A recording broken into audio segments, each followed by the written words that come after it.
દિવસ નામનો એક માણસ હતો. એની વહુનું નામ રાત. એ બહુ સુંદર હતી. એને 2 બાળકો હતા, દીકરો સૂરજ અને દીકરી ચંદા. બધા મોજથી રહેતા. એક દિવસ સૂરજ અને ચંદા ફરવા નીકળ્યા. ચારે બાજુ રંગબેરંગી ફૂલો હતા, પતંગિયા હતા, પંખીઓ કલરવ કરતા હતા. અચાનક જોયું તો ઘનઘોર જંગલ. હવે શું કરવું? એ જંગલમાં એક મોટો અજગર રહેતો હતો. તે કેટલાય દિવસોનો ભૂખ્યો હતો. બાળકોને જોઈ એને વધારે ભૂખ લાગી. અજગર સૂરજ અને ચંદાની પાસે ગયો.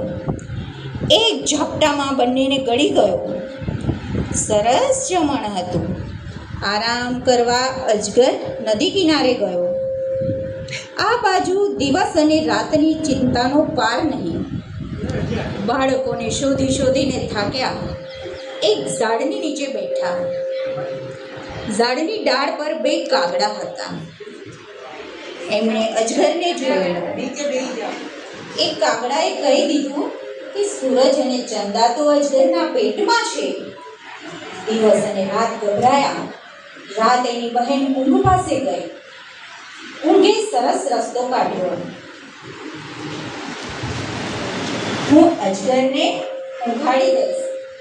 તું સૂરજ અને ચંદાને બહાર કાઢી લેજે. પછી એ લોકો જંગલમાં ગયા. ઊંઘ હળવેથી અજગરની આંખોમાં ઘૂસી ગઈ. અજગરે મોટું બગાસું ખાધું અને મોઢું ખુલ્લું રાખીને સૂઈ ગયો. રાત અજગરની ઉપર પડી. એણે બંને બાળકોને બહાર ધકેલી દીધા. બધાએ દોટ મારી મૂકી. ઊંઘ કડકડીને બહાર નીકળી ગઈ અને આલોપ થઈ ગયા. અજગર જાગી ગયો. એણે બાળકોને દોડતા જોયા. એમની પાછળ દોડ્યો. પણ સૂરજ અને ચંદા તો પહાડ પર ચડીને આકાશમાં ઉડી ગયા. અજગર ગુસ્સાથી ધુઆ. એણે જોરથી ફૂફાડો માર્યો. સૂરજ અને ચંદા તે દિવસથી આકાશમાં જ રહે છે. અજગર એમને ગળી શકતો નથી.